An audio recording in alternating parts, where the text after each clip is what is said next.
Hi, I'm Hannah Bringard, and I'm a senior at TAM, and I'm one of your hosts for Hawk Takes.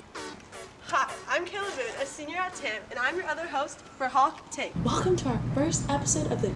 On this podcast, we're just going to be talking about breaking news at TAM, and hopefully each week we'll come out with a new episode, the big feature, and this week we're going to be featuring some of the commits of the class of 23. We are looking forward to all the Hawk Takes and all the exciting things to come. Go Hawks! Next up, we have Hawk or Not. Oh, I think we've all known it's been super hot this week. We've been going through a heat wave here in Marin. Honestly, I had to leave school yesterday. I was suffering from a heat rash and a migraine. Sticking to the chair is not fun. It's really hot, and getting out to Stinson this weekend took me about 3 hours, so yeah, the traffic to Stinson was definitely not Hawk. Our new all-gender restroom, which is located outside of Ruby Gym, I think it's a really good step in the right direction for our school. It kind of acts as like a neutral just bathroom, so anyone can go in whatever they're feeling. I completely agree. Yeah, I think it's a good idea. The dance was canceled. Not Hawk. I was actually looking forward to it. I thought it was going to be fun. Yeah, I was excited as well. And it was our first dance, but we do have homecoming, which we haven't had in a couple years. So I guess it's both. Yeah. Yeah, at our first football game, which we lost, unfortunately. Which was not Hawk, but the effort by our Hawks was Hawk. We tried. And remember, Hawks support Hawks. Be sure to go to our football games this season. The parking at TAM. Personally, right now, I think it's pretty hot. I think it's hot. Show up at 8:15, and since I think it's because none of the sophomores have their license yet. Because at the end of the year, when they start having their birthdays, it gets more hard. I mean, the BPL, it's less hard because you can kind of make a spot.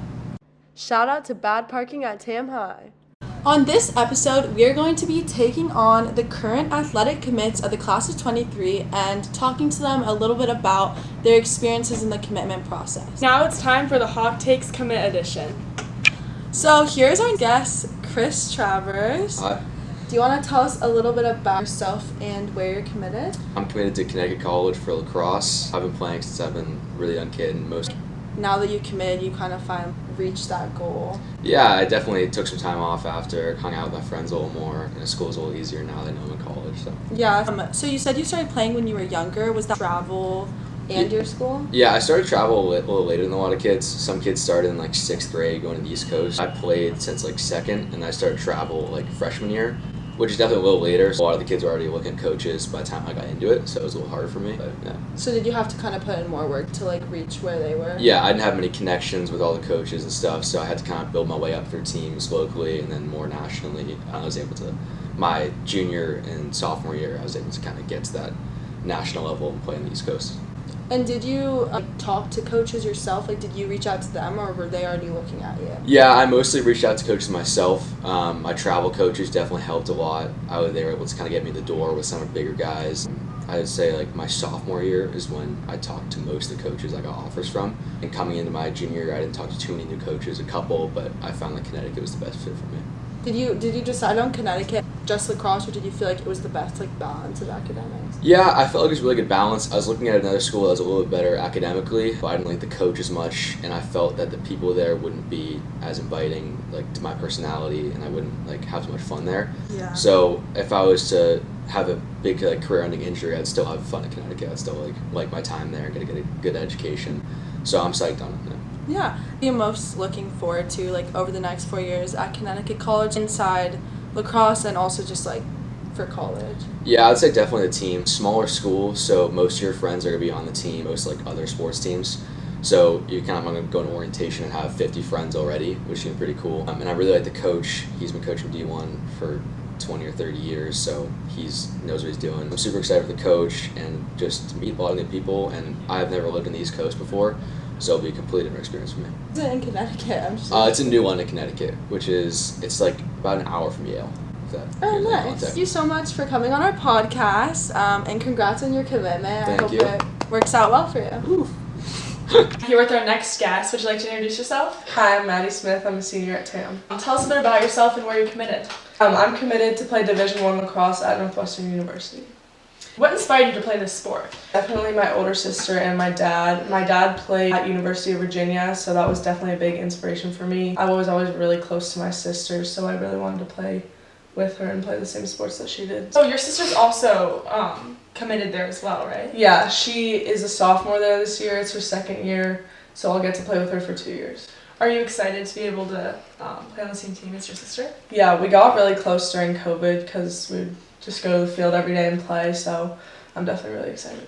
Have you met any of the other girls that are going to be on your team next year? Yeah, so there's 6 of us in total, and this past summer I got to just spend the whole summer with them and play with them a lot, which was really fun. What was your commitment process like? It was super quick. So on September 1st last year, that's the first night that coaches can reach out to you. So I received a ton of emails and a ton of calls from different schools.